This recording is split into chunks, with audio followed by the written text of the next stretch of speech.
इस चर्चा में स्वागत है। आज हम शक्ति के नियम पर बात आगे बढ़ा रहे हैं और आज ध्यान देंगे नियम 11 से 20 पर।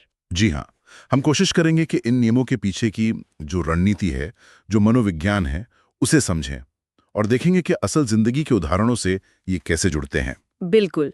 तो नियम 11 से शुरू करते हैं। लोगों को पूरी तरह पराजित करो। इसका मतलब सिर्फ जीतना नहीं है, मतलब दुश्मन को कोई मौका ही न दो। हाँ, बिल्कुल। देखिए, अधूरी जीत एक तरह से वो बाद में और भारी पड़ सकती है। जैसे स्रोत में मुगलों और राणा प्रताप का जिक्र है। अच्छा, हाँ। उनको पूरी तरह दबाया नहीं तो वो फिर से एक बड़ी चुनौती बन गए। तो मतलब ये है कि जीत ऐसी हो कि वापसी की गुंजाइश ना रहे।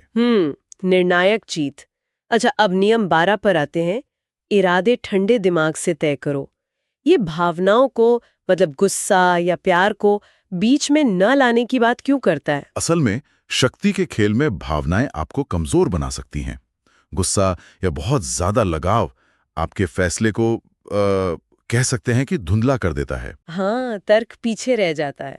बिल्कुल। शक्ति का खेल तो तर्क और सोची समझी चालों का है। भावनाओं पर काबू रखना ये जरूरी है। दिलचस्प। फिर है नियम 13। लोगों को अपनी जरूरत का एहसास कराओ। ये तो निर्भरता, मतलब डिपेंडेंसी बनाने की बात हुई। ये क्यों जरूरी है? क्योंकि देखिए, जब लोगों को लगेगा कि आप उनके काम के हैं, उनके लिए जरूरी हैं, तो वो आपको नुकसान पहुंचाने से बचेंगे। अच्छा। आपकी अहमियत इसी से बनती है कि दूसरे आप पर कितना निर्भर करते हैं। एक तरह से उनकी जरूरत ही आपकी ताकत बन जाती है। समझ गए।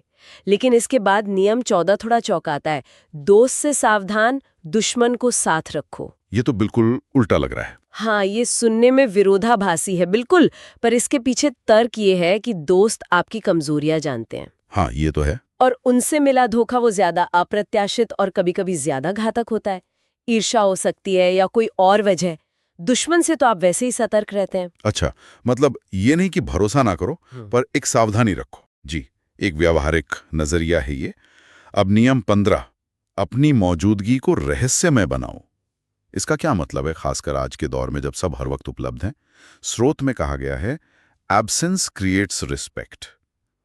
मतलब हर समय मौजूद रहने से आपकी कीमत वो थोड़ी कम हो जाती है। हाँ, लोग ग्रांटेड लेने लगते हैं। बिल्कुल। कभी कभी पीछे हटना, थोड़ा अनुपस्थित रहना लोगों में आपके लिए एक जिज्ञासा, एक सम्मान पैदा करता है। आपकी वापसी का इंतजार होता है। ये सोचने वाली बात है। और नियम 16 भी कुछ इसी तरह का है। बोलने से पहले सोचो, कम बोलो। मतलब चुप रहना भी एक शक्ति है। हाँ, बहुत बड़ी शक्ति। मौन आपको रहस्यमय दिखाता है, नियंत्रण में दिखाता है। ज्यादा बोलने में अक्सर आप कुछ ऐसा कह जाते हैं जो शायद नहीं कहना चाहिए था। हाँ, बिना सोचे समझे। जी। कम और नपे तुले शब्द ज्यादा असर करते हैं। ये भी कहीं ना कहीं ठंडे दिमाग वाली बात से जुड़ता है। बिल्कुल, शब्दों पर नियंत्रण। आगे है नियम 17। ध्यान केंद्रित रखो, ज्यादा मत फैलो। अपनी ऊर्जा को एक ही दिशा में लगाना। जैसे अर्जुन का उदाहरण है, उनका ध्यान सिर्फ मछली की आंख पर था। फंडा ये है कि अपनी शक्ति या संसाधन अगर आप कई जगह बिखेर देंगे तो कहीं भी असरदार नहीं रहेंगे। गहराई ज्यादा जरूरी है फैलाव से। बिल्कुल। एक लक्ष्य चुने और पूरी ताकत उसी पर लगा दें। ठीक है। अब नियम 18। बदलाव के समय को पहचानो और अपनाओ। ये तो सुनने में सीधा लगता है, पर करना मुश्किल होता होगा। हाँ, क्योंकि बदलाव हमेशा आसान नहीं होता।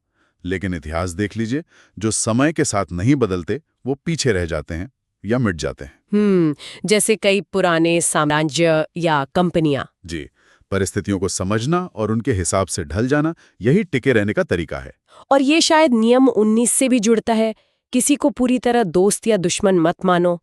क्या इसका मतलब है कि रिश्ते हमेशा फ्लूइड रहते हैं? शक्ति के खेल में तो हाँ, बिल्कुल।